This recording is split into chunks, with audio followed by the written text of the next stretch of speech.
Olá, gente! Eu sou a professora Cristiane e estou aqui para passar para vocês o começo do estudo da organologia vegetal com o estudo da raiz, que está no começo da apostila de segundo bimestre de vocês. Tudo bem? Vamos lá?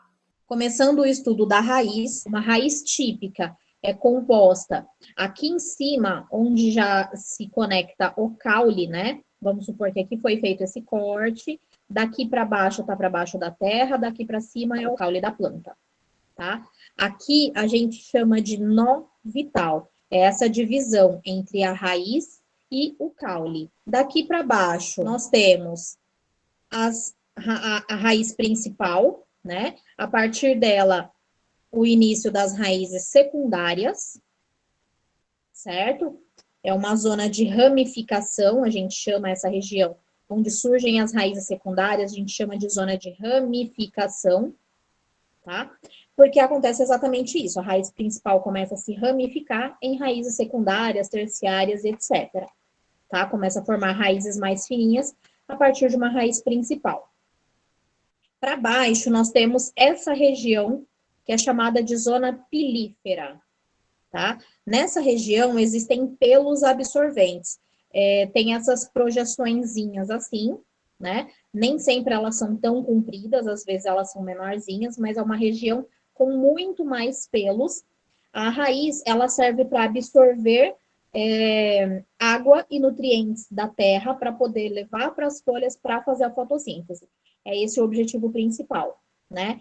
A parte da zona pilífera é uma região onde se aumenta essa capacidade de absorção da raiz. Para baixo dessa zona pilífera, nós temos uma zona que é chamada zona lisa, ou também chamada de zona de alongamento. Ela localiza-se bem perto do final da raiz, né? Ela apresenta células que vão se alongando para proporcionar o crescimento dessa raiz em comprimento, né? Para permitir o crescimento longitudinal dessa raiz, para ela ficar sempre mais comprida. E nessa região, como é chamada de zona lisa, não tem esses pelinhos absorventes aqui. Abaixo da zona lisa, nós temos a zona meristemática, é dentro dessa, digamos, capinha, né, que é da coifa aqui. A parte interna é chamada de zona meristemática. Nessa zona meristemática, existe o crescimento primário, o crescimento em quantidade de células. Vai aumentando a quantidade de células aqui, conforme essas células vão aumentando em quantidade, elas vão indo para essa região, e aí elas aumentam de tamanho, para proporcionar esse crescimento longitudinal. Tudo bem? E como essa zona meristemática é uma zona de crescimento também, ela é uma das regiões mais importantes da raiz. Então, ela precisa, inclusive, ser protegida por essa coifa, né? Como se fosse uma capinha na ponta da raiz, e ela vai ser composta de uma camada de células mortas, com a função de proteger essa zona meristemática interna aqui. Por que precisa proteger a ponta da raiz? Porque naquela ponta da raiz existe uma zona meristemática, onde está acontecendo a multiplicação das células por mitose. E aí, por isso que essa região é chamada também de região de crescimento. Agora, analisando a estrutura interna, então a gente pegou a raiz e cortou ela no meio, está enxergando a grossura dela, digamos assim, a espessura dela, tá? Então, nós temos a estrutura primária e a estrutura secundária, né? Antes da gente falar da raiz de monocotiledônia, é importante sabermos que essa raiz de monocotiledônia, ela tem uma estrutura primária. Nessa região, são encontradas e reconhecidas três partes, que é a epiderme, o córtex, que é a casca, né? E o cilindro central. Além do cilindro central dessas três regiões, nós ainda conseguimos localizar a endoderme, tá? Então, nós temos aqui ó, um corte de raiz de monocotiledônia, tá? Monocotiledônia e dicotiledônia. Antes da gente entrar nesses termos, né? Porque quando a gente for fazer o estudo do caule, a gente vai ver o caule de monocotiledônia e dicotiledônia. Quando a gente for fazer o estudo da folha da planta, a gente vai ver em relação a mono e dicotiledônia. Agora, professora, o que é uma monocotiledônia e uma dicotiledônia? A gente começa pelo básico. né? Então, são os dois grandes grupos de plantas angiospermas. Ah, a professora complicou também, porque o que é uma angiosperma, né? Então, calma lá. Nós temos 4 grandes grupos de plantas, tá? Nós temos as briófitas, tipo os musgos, por exemplo, tá? Nós temos as pteridófitas, tipo as samambaias. Nós temos as gimnospermas, tipo os pinheiros. E nós temos as angiospermas, tipo todas as plantas que dão flores e frutos, tá? Frutos até as gimnospermas dão.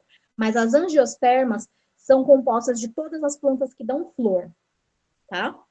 Dentro desse grupo de plantas que dão flor, que é chamado de angiosperma, aliás, é o grupo mais representativo das plantas, tá? Representa cerca de 70% do total de plantas que existem. E daí, dentro desse grupo de angiospermas, existem 2 grandes divisões, tá? O grupo das monocotiledôneas e das dicotiledôneas.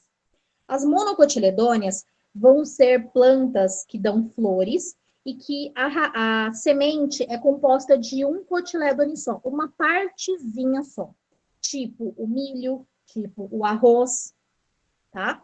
E as dicotiledôneas são plantas que dão flores e cujas as sementes são compostas de 2 partes, 2 cotilédones, tipo o feijão, tipo o café, tá?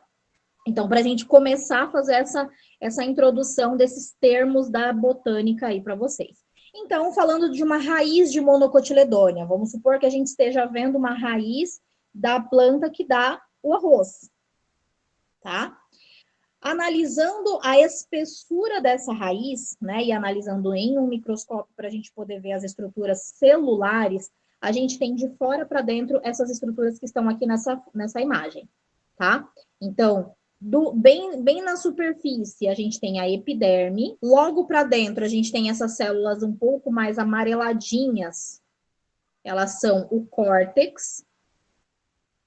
Aí tem uma estrutura interna, olha só, ela é rodeada por células chamadas periciclo. Para dentro dessa estrutura interna aqui, a gente tem floema e xilema, tá? O xilema sendo esses espaços maiorzinhos aqui, tá vendo? Não são células, como tá branco, isso aqui é uma estrutura que foi corada, né? Um esquema, obviamente, mas de células que foram coradas. Se tá branco, então não tem célula aqui, então não foi corado, tá? Então é um espaço. Quem forma esse espaço, esse buraquinho, digamos assim, né? São essas células do xilema aqui em volta, bem pequenininhas, num verde mais escuro. E do ladinho tem outros buraquinhos menores, que são os buraquinhos do floema. Nessas 2 estruturas aqui passam a seiva que a planta está usando na hora da fotossíntese. O xilema vai pegar a água e os nutrientes que a raiz está absorvendo e vai levar como se fosse um tubinho, né? Como se fosse um canudinho até as folhas para fazer a fotossíntese lá. E o floema está trazendo de volta a seiva elaborada, a seiva que a planta elaborou a partir da fotossíntese, ou seja, a glicose é o resultado da fotossíntese, é a glicose que vai alimentar todas as células. É para isso que a planta faz a fotossíntese, né? Para ela produzir o seu próprio alimento. O alimento dela é a glicose, que vai ser espalhado para todas as células da planta através dos vasos condutores do floema, que estão aqui. Bem no meio, a gente tem células que são células que vão se reproduzir aqui, são células da medula, tá? E essa região do meinho que eu falei para vocês é chamado de cilindro central. Agora, falando da raiz de uma dicotiledônia. Então, a gente está saindo daquela raiz que forma o arroz, que forma o milho, e a gente está analisando agora a raiz de um pé de café. Tudo bem? Dando esse exemplo aí. De fora para dentro na raiz, a gente tem também a epiderme, o córtex, a endoderme e o cilindro central. Só que olha como se distribuem essas células dessas estruturas. A epiderme, ela continua sendo a estrutura mais superficial. Para a parte interna, continua tendo córtex, tá? E o meio sempre vai ser chamado de cilindro central. E esse meio, ele também vai ser delimitado por essas célulazinhas que foram coradas de roxo aqui, que são as células do periciclo. Só que para dentro, nós temos aqui, ó, as células da endoderme, que são essas vermelhinhas. E o xilema, ele não forma mais uma estrutura circular. Não, ele fica bem no miolinho, formando uma estrutura em cruzeta, ó, como se fosse uma cruzinha, tá? Então, isso aqui são células que estão coradas só na extremidade. O meio é literalmente um buraquinho por onde passa aquela água com os nutrientes que a planta está pegando pela raiz, para levar lá para cima para as folhas fazer a fotossíntese. Tá? Então, essa estrutura em cruzinha aqui é do xilema, e o azulzinho corado em volta é do floema, que está trazendo os nutrientes já prontos, né? Já está trazendo a seiva elaborada através da fotossíntese. Então, ó, as estruturas, vou até voltar para vocês verem. Podem perceber que são as mesmas, ó, epiderme, córtex, endoderme e cilindro central, né? As estruturas que existem são as mesmas, mas a distribuição é diferente. O xilema e floema, principalmente. Aí, continuando falando sobre os tipos de raízes. Nós temos as raízes subterrâneas, as raízes aéreas e as raízes aquáticas, tá? Começando pelas raízes subterrâneas, nós temos esses 4 tipos aí. Na verdade, são 2 tipos e ela pode ser tuberosa ou não. Os tipos de raízes são axial, também chamada de pivotante, e fasciculada, também chamada de cabeleira, mas aí é um nome um pouco menos comum, por isso que eu nem coloquei para vocês, tá? As raízes de monocotiledônia, ó, aqui tem um pezinho de milho. As raízes dela vão ser todas do mesmo tamanho, não tem uma raiz principal. Isso que é chamado de raiz fasciculada. E por isso que também tem o nome de cabeleira. E uma raiz de eudicotiledônia, se a gente estiver analisando um pé de café, né? Aqui um pé de milho, aqui um pezinho de café. Tudo bem? Na eudicotiledônia, a raiz dela tem uma principal, que é chamada de axial, e a partir delas surgem as secundárias. Então, tem sempre uma maior e as outras secundárias sempre vão ser menorzinhas, surgindo a partir dela. E elas podem ser tuberosas ou não. Uma raiz tuberosa é uma raiz bem desenvolvida por causa do acúmulo de substâncias de reserva. Essa reserva pode ser, por exemplo, de carboidrato, se a gente estiver falando de mandioca. Mandioca é uma raiz. No caso do nabo, cenoura e beterraba, tem uma principal, que é a cenoura, né? E a partir dela tem as secundárias. Agora, se a gente estiver falando da mandioca, da batata doce, não tem uma principal. Aí ela é uma tuberosa fasciculada. Depois, nós vamos para as raízes aéreas. Ué, professora, mas raiz está para baixo da terra, como é que ela vai ser aérea? Tem algumas exceções, tá? Nós temos a começar pela raiz adventícia, que é essa aqui, né? Ó, a raiz começa do caule, obviamente, mas ela tem um espacinho antes de... Ela vai em direção à terra, mas ela começa a partir do caule, não debaixo da terra. Entenderam? Então, é uma raiz que se forma dos caules e também das folhas, em alguns casos. Como exemplo, as raízes formadas pelas folhas da fortuna e da begônia, e as raízes do milho também. Aqui, nós temos a sugadora é esse exemplo, também chamada de austório. A raiz sugadora é adaptada à extração de alimento de plantas hospedeiras, então, é uma raiz característica de plantas parasitas, tá? Aí, sendo parasita, né, tá vendo aqui, ó, isso aqui é a planta parasita, e aqui embaixo tá a raiz, a planta hospedeira, né? Olha a raiz dessa planta parasita, ó, tá vindo em volta dessa planta hospedeira e tá sugando o xilema ou o floema dessa planta hospedeira, tá? Se ela se alimentar da seiva elaborada, ela vai ser chamada de holoparasita. E se ela se alimentar da seiva bruta, ela é chamada de hemiparasita, tá? Holoparasita, como ela vai se alimentar diretamente da seiva elaborada, ela enfraquece a planta hospedeira e ela acaba por matar a planta hospedeira, porque ela está tirando o alimento da planta hospedeira. A raiz tabular, que é essa aqui, é uma raiz aérea em forma de tábuas, que se desenvolve bem próximo à superfície do solo, como é o exemplo das figueiras, tá? Então, elas formam essas estruturas aqui parecendo tábuas mesmo, a partir da raiz. E a última é a grampiforme, que é esse exemplo aqui. É uma raiz aérea com forma de grampos, por isso grampiforme, tá? Ela tem por função a fixação dos vegetais em alguns suportes. Então, esse tipo de raiz grampiforme aqui é típico das plantas trepadeiras, como, por exemplo, a era. Além dessas 4 raízes aéreas, nós temos outras, como a raiz respiratória, também chamada de pneumatóforo, é esse exemplo aqui, tá? A raiz é adaptada à realização de trocas gasosas com o ambiente.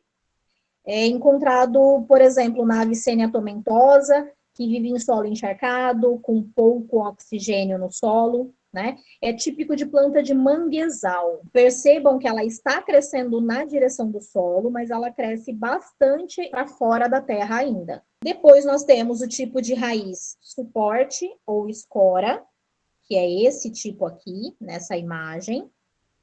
As plantas que vivem nos manguezais, elas costumam desenvolver raízes suporte, ou também chamado raiz escora, tá? Essas raízes aqui, elas partem do caule, elas se ramificam bastante, como dá para ver aqui, né?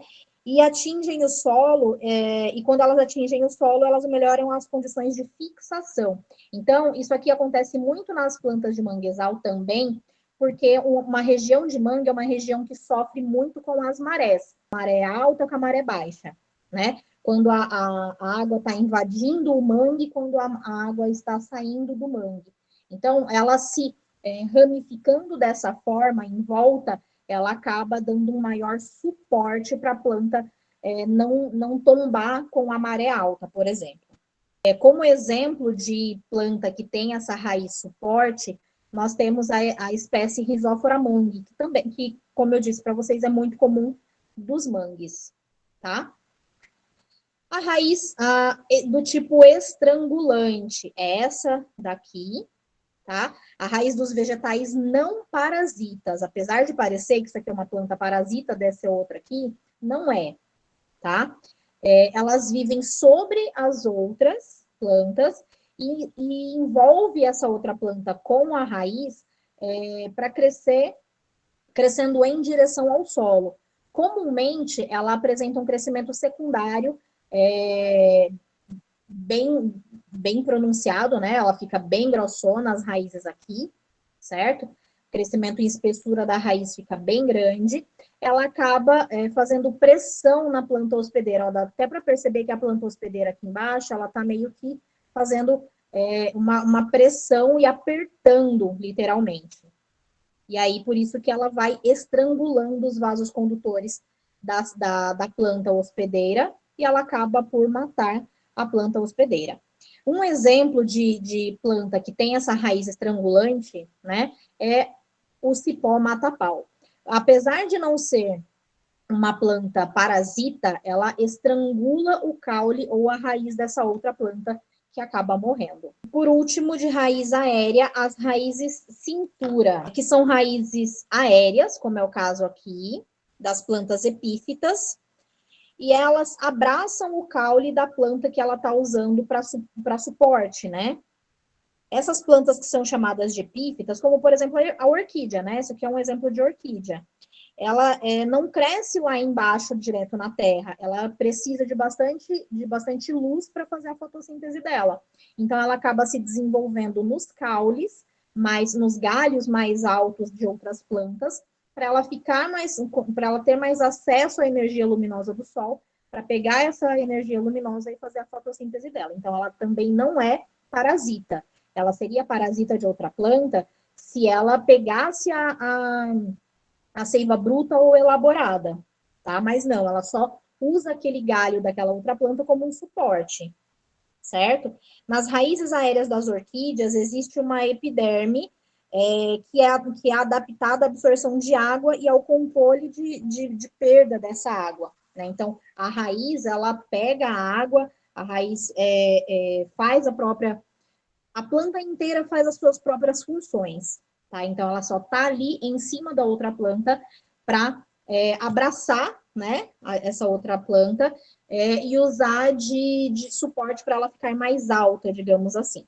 Por último, do estudo das raízes, nós temos as raízes aquáticas, como, por exemplo, o aguapé, né? Elas desenvolvem raízes especiais que são ricas em parênquima aerífero. São estruturas de células que formam um tecido que reserva ar. E por isso essa planta flutua, ok? As raízes aquáticas, então, têm muitas ramificações, dá para ver aí nessa imagem essas ramificações. E é um tipo de raiz que acumula ar e auxilia na flutuação, portanto. Tá bom? E então é isso, gente. Eu espero que vocês tenham compreendido a aula de hoje. Vou pedir para vocês passarem o link desse vídeo para quem vocês sabem que não estavam presentes na aula. Eu espero que vocês tenham gostado. Até a próxima e valeu!